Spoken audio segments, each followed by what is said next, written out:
Today, we're just gonna keep things simple. I mean, look at that gorgeous French toast. You make it easy, it's gonna be delicious. And you see that syrup slowly go across that bread. Just think about when you're making love on that hot summer night.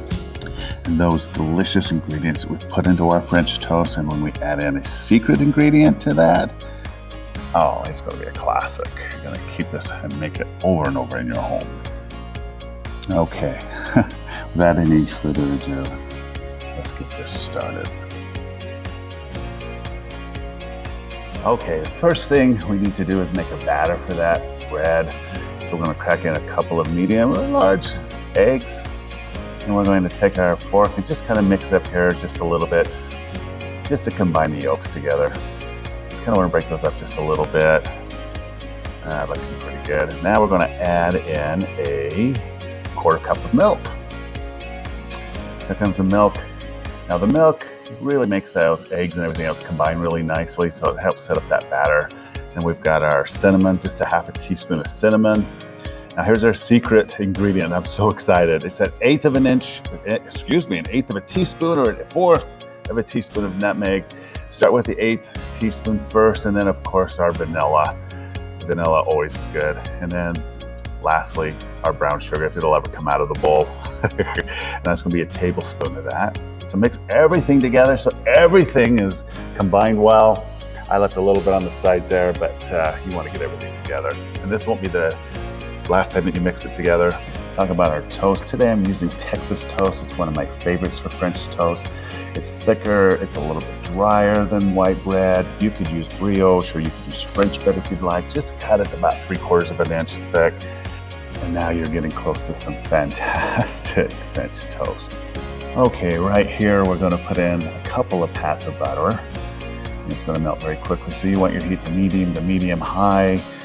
And you're going to put in just a little bit of oil. I'm using canola oil, but you can also use a little bit of vegetable oil as well. You notice that browning stopped there briefly. Now notice all those bubbles. I'm going to move all that around a little bit to get that oil mixed in there. And if you're using a pan, just use that butter and oil and swirl around a little bit, and then quickly dip that French toast in that batter and throw it onto the pan. The reason I don't let it soak, because when the French toast is done, I want center to be finished instead of being kind of gooey. I don't like that, so I don't do that.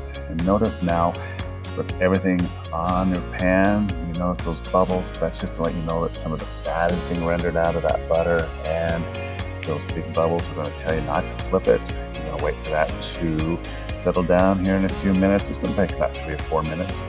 Now would be a great time to start thinking about what you'd rather be doing than standing here watching this cook, this French toast. What would we rather do? Oh yeah, that looks like a lot more fun. That looks great. I'm gonna flip the second one over.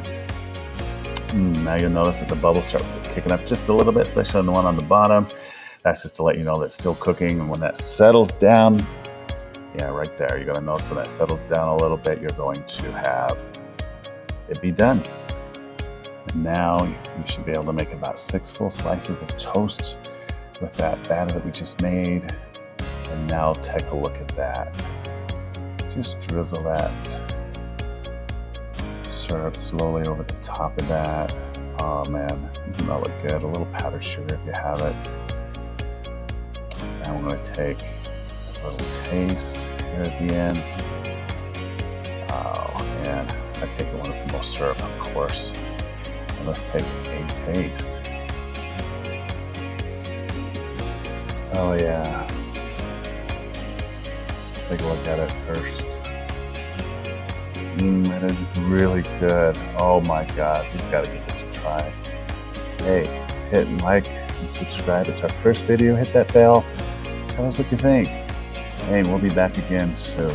Thank you. Thank you very much for watching.